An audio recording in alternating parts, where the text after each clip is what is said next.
la terre, un peu de fumier. Le fumier, ça se fait en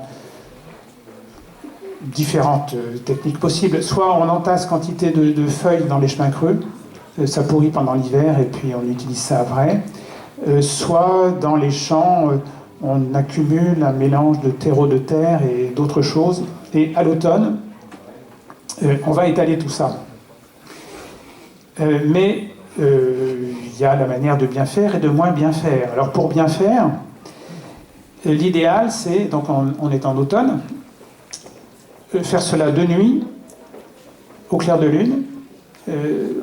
Tout le monde rapplique, les hommes, les femmes, les jeunes, avec des fourches, des brouettes, pour émietter le tas de fumée sur la surface à fertiliser. L'un des buts, c'est que les voisins, le lendemain matin, s'extasient en disant « Ah, voilà de fameux travailleurs ». Et l'informateur qui évoque ça ajoute « Compliment doux au cœur des paysans ». Car il était particulièrement honorable de s'être dépensé au travail et d'être le premier, il ne fallait pas être le dernier au risque de passer pour fainéant. Ça valait aussi pour semer, bien évidemment. Bon, les contraintes, vous le voyez, sont multiples. Mais on est aussi dans une société qui pratique abondamment l'entraide et la solidarité. La solidarité joue très très fortement dans toutes les épreuves de la vie. Lorsqu'il y a un deuil, les voisins vont prendre en charge la ferme. C'est eux aussi, et non pas la famille, qui va s'occuper de la toilette du mort. Pour les mariages, c'est pareil. Les mariages, ça se prépare, et donc les voisins interviennent dès le dimanche pour s'occuper de mettre les tables en place et le reste. Il y a un incendie, il y a une perte d'animal, on n'a pas ce qu'il faut, le temps est mauvais pour aller faire baptiser l'enfant, on va prêter un charbon, par exemple. Et puis, il y a toutes les occasions de travailler ensemble qui tiennent aux travaux agricoles. Bon, défricher une lande, ça se fait évidemment par... alors, on appelle ça des corvées. Hein. C'est un mot dont il ne faudra pas retenir simplement le sens péjoratif. C'est aussi au sens d'une mobilisation de tout le monde.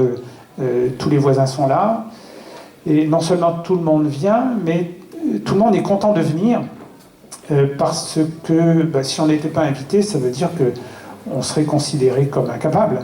Hein. Tandis que là, on va avoir l'occasion de montrer ce que l'on sait faire dans des activités qui nécessitent beaucoup de force, très souvent. Et puis, on n'oublie pas que de toute façon, après ou pendant, il y aura des moments de véritable fête, parce qu'il y aura un repas qui sort de l'ordinaire, parce qu'on va pouvoir chanter, on va pouvoir danser, on va manger un ragoût. Et on y va donc avec tout son matériel, qui peut être un matériel très très important. Je vois là ici pour défricher une lande, hein, il faut au moins 6 chevaux à raison de 3 chevaux par charrue. Avant ça, il aurait fallu peut-être passer la houe dans le secteur. Mais bon, ce n'est rien à côté de ce qui suit, et qui est un petit coup d'œil aux organisateurs de cette journée, Varleur. L'aire neuve, c'est tout un programme.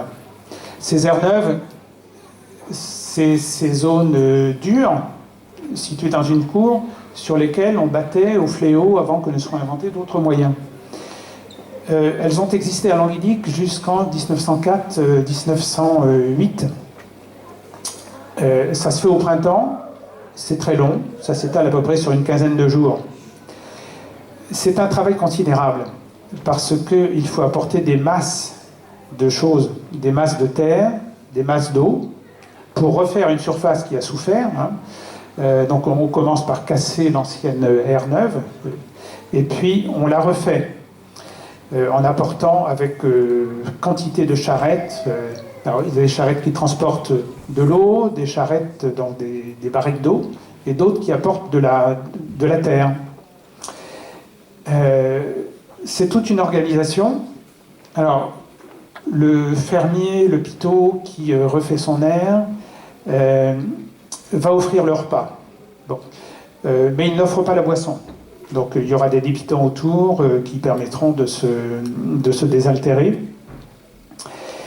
Et puis il y a l'organisation de tout un système de prix qui vient récompenser ceux qui ont apporté la charretée la plus lourde en terre ou bien en eau, ceux qui auront montré le plus d'ardeur. Je n'entre pas dans les détails, mais les prix, c'est pour le matin, c'est du tabac. Parce que le matin, c'est encore relativement facile. On n'a pas mis trop de terre, pas trop d'eau. On n'enfonce pas encore trop là-dedans. Mais l'après-midi, ça devient redoutable. Un informateur dit que voilà, l'après-midi, c'est la cotriade. Si l'on veut. Mais on s'enfonce, les charrettes s'enfoncent. Donc là, on est récompensé par un mouton. Un mouton. Au total, il y a 6 ou 7 moutons à gagner. Mais pour être désigné, évidemment, il faut avoir remporté le maout. Hein, et les contestations sont vides, sont très vives. Il y a ceux qui chipotent aussi ou qui grugent. Hein. Quand certaines charrettes arrivent la veille pour être prêtes, et qu'elles vont rester sur place jusqu'au lendemain, certains vont intervenir dans la nuit pour rajouter un peu d'eau sur leur terre de manière à ce que ça pèse davantage et qu'ils soient plus sûrs de remporter le prix que leurs voisins. Enfin bon, vous voyez, c'est du travail, c'est de l'amusement, c'est de la fête en même temps. Et 8 jours après la cotriade, bon, quand les choses se sont un petit peu asséchées, eh bien, on reconvoque tout le monde pour danser dessus. Et puis, bien aplanir la surface. Voilà. Au passage, les aires neuves, c'est une occasion aussi de faire travailler les bourreliers et les charrons, parce que c'est à ce moment-là de l'année qu'on en profite pour renouveler un petit peu son matériel. Une contrepartie de cette entente du groupe, de cette solidarité du groupe, c'est que les groupes voisins sont souvent regardés un petit peu comme hostiles. Bon. Il y a beaucoup de surnoms. Quand on habite simplement Carvignac ou bien à Landévent, on peut être désigné d'un surnom plus ou moins aimable. Pour prendre les choses dans l'autre sens, les habitants de Languédic sont souvent désignés comme des Finvrillons. Ah, Finvour l'Angélique, c'est-à-dire le gonflé, le gonfleur, le prétentieux de Languédic. Inutile de dire que les languédiciens savent aussi renvoyer la balle dans l'autre sens, rare quignès pour je ne sais qui, c'est-à-dire cul de cerise pour d'autres voisins. On est aussi assez méfiant à l'égard de ceux qui ne ressemblent pas tout à fait à la norme. Hein. Donc les ouvriers du bois, les gens de l'Ochrist, on trouve des choses étonnantes. Ah oui, l'Ochrist, l'Ambroise, là, mais ces gens-là, vous foutez dans le Blavet. Bon. Néanmoins, on sait aussi reconnaître parfois les qualités des voisins, notamment les qualités de chanteurs de Beau. Les gens de Beau sont des leveurs de chansons, notamment les Palecs. Bon, voilà la situation, voilà le milieu, voilà la société, faite d'éléments de conservation. Hein. Il y a aussi des facteurs d'évolution, le service militaire. Bon, les hommes qui vont en Normandie, vont découvrir qu'on fait d'autres cultures. Hein. La guerre, dans le même ordre d'idées, et aussi ça fait beaucoup changer les choses dans l'ordre de l'hygiène. Hein.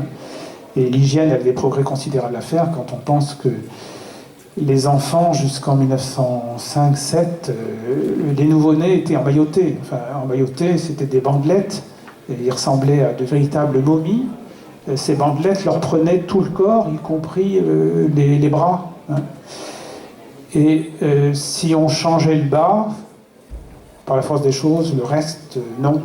On considérait même qu'il fallait que le bonnet reste pendant des mois jusqu'à ce que les poux s'y mettent, parce que c'était meilleur comme ça.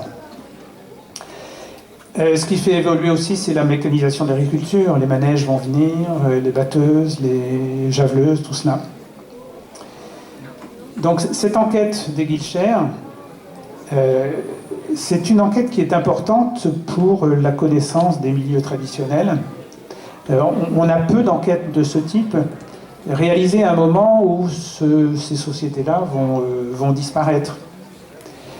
Et l'image qu'on je fais d'un milieu traditionnel à travers cette enquête, c'est ça. C'est une société locale, géographiquement délimitée, un groupe humain dans lequel les relations sont très personnalisées, une société dominée depuis très longtemps par l'agriculture, une société dans laquelle ce qui prédomine, c'est vraiment le collectif. La vie personnelle s'efface complètement devant les exigences de la collectivité.